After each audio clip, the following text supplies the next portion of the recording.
नमस्कार छात्रों। आज हम हिंदी में व्याकरण के बारे में जानकारी लेने वाले हैं। हिंदी, मराठी, अंग्रेजी में पाठ्यक्रम के साथ साथ हमें साल में व्याकरण के बारे में जानकारी लेनी पड़ती है। हिंदी में पहला घटक हमने देखा है व्याकरण के अंतर्गत, वह है विराम चिन्ह।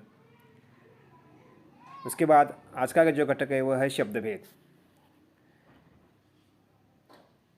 मराठीमध्ये आपण त्याला शब्दाच्या जाती म्हणतो। एकूण शब्द जाती किती आहेत? 8, प्रमुख 2 आणि एकूण जाती म्हटलं तर 8। तसं हिंदी में पण शब्द के प्रमुख 2 प्रकार होते हैं और उसके उपप्रमुख अगर पूछे गए तो वो प्रकार कितने होते हैं? 8 प्रकार होते हैं। देखिए, शब्द भेद पहला प्रकार है सवय्य, उसे विकार शब्द कहते हैं। दूसरा प्रकार है अवय्य, उसे अविकार शब्द कहते हैं। सवय्य यानी और सवय्य या विकार शब्द यानी क्या कि जिस शब्द के रूप में परिवर्तन होता है उसे सवय्य शब्द कहते हैं, और जिस शब्द के रूप में कोई भी परिवर्तन नहीं किया जाता उसे अव्यय शब्द कहते हैं। इस सवय्य के पुनः 4 प्रकार पड़ते हैं: संज्ञा, सर्वनाम, विशेषण और क्रियापद। और अव्यय के भी पुनः 4 प्रकार पड़ते हैं: क्रिया विशेषण अव्यय, संबंध सूचक अव्यय, समुच्चय बोधक अव्यय और स्मृति बोधक अव्यय। इन 8 प्रकारों की हमें जानकारी लेनी है।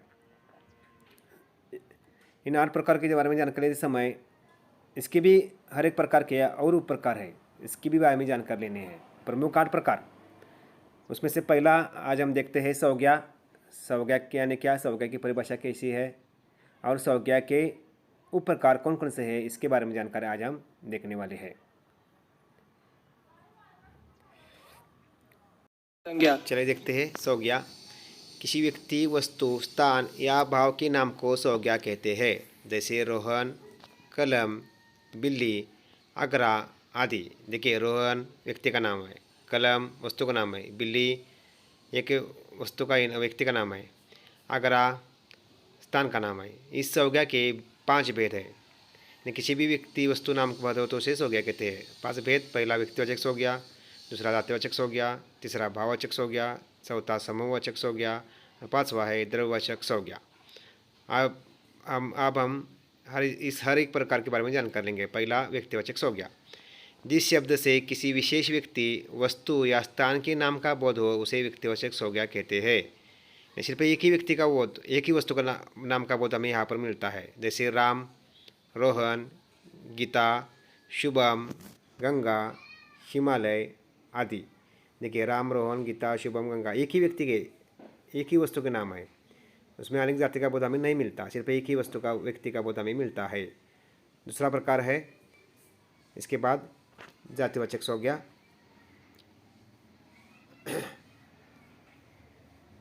संज्ञा शब्द से उसकी संपूर्ण जाति का बोध हो उसे जातिवाचक संज्ञा कहते हैं। यानी एक ही व्यक्ति, वस्तु नहीं, तो संपूर्ण जाति का बोध उसमें होता है, उसे जातिवाचक संज्ञा। जैसे मनुष्य, नदी, नगर, पर्वत, पशु, पक्षी, लड़का, कुत्ता, गाय, घोड़ा, इस प्रकार बहुत से।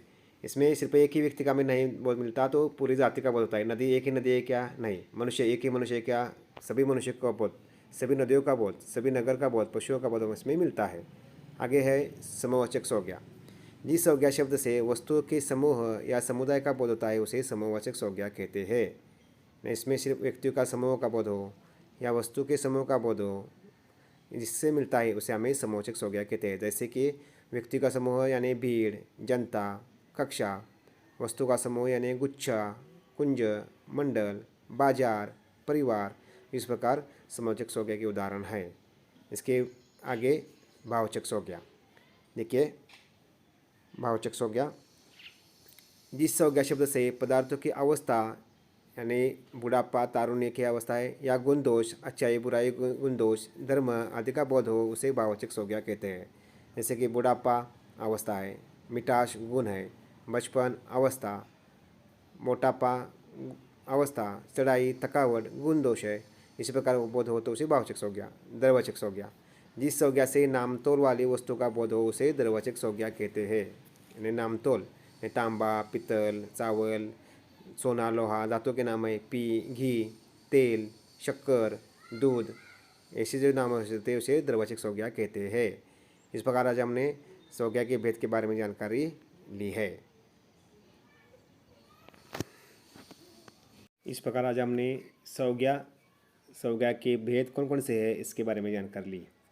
देखिए फिर से एक बार, संज्ञा के भेद 5। एक पहला व्यक्तिवाचक संज्ञा, दूसरा जातिवाचक संज्ञा, तीसरा समूहवाचक संज्ञा, चौथा भाववाचक संज्ञा और पांचवा द्रव्यवाचक संज्ञा। व्यक्तिवाचक संज्ञा यानी सिर्फ एक ही व्यक्ति का बोध होता है उसमें, जैसे कि अमित, सचिन, ऐसे बहुत से नाम, उसमें सिर्फ एक ही वस्तु का बोध होना चाहिए। हमारा कक्षा 5वीं, कक्षा 7वीं, एक ही व्यक्ति का, एक ही वस्तु का, एक ही कक्षा का बोध होता है। एक ही नाम हो, वस्तु का हो या व्यक्ति का, उसे व्यक्तिवाचक संज्ञा।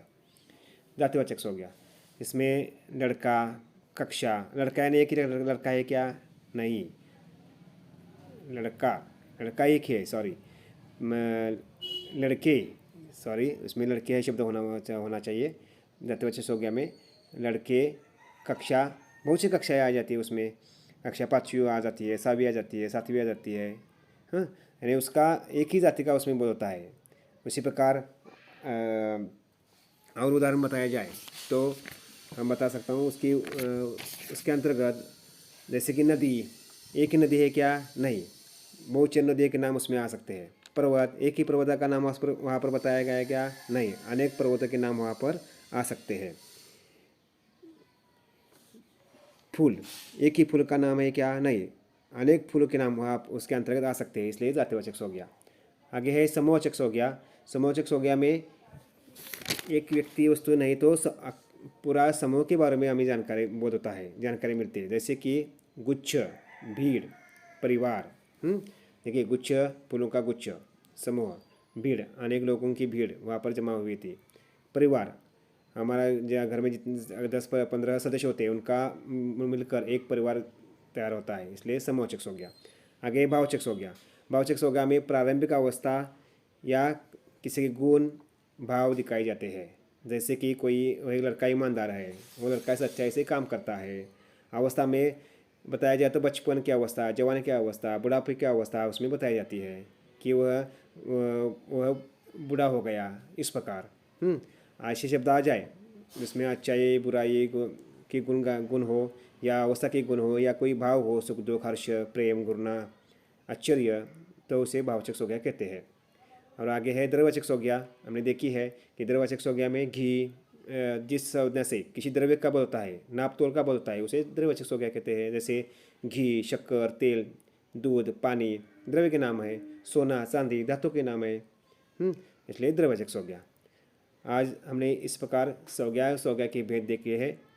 कल की तासिका में संज्ञा के कुछ उदाहरण आपको सामने रखूँगा, और वो उदाहरण संज्ञा के किस भेद के हैं ये आपको पहचानने हैं। और उसके बाद संज्ञा के बाद जो शब्द का दूसरा प्रकार है सर्वनाम, उसके बारे में हम अगले तासिका में जानकारी लेंगे। ठीक है, धन्यवाद।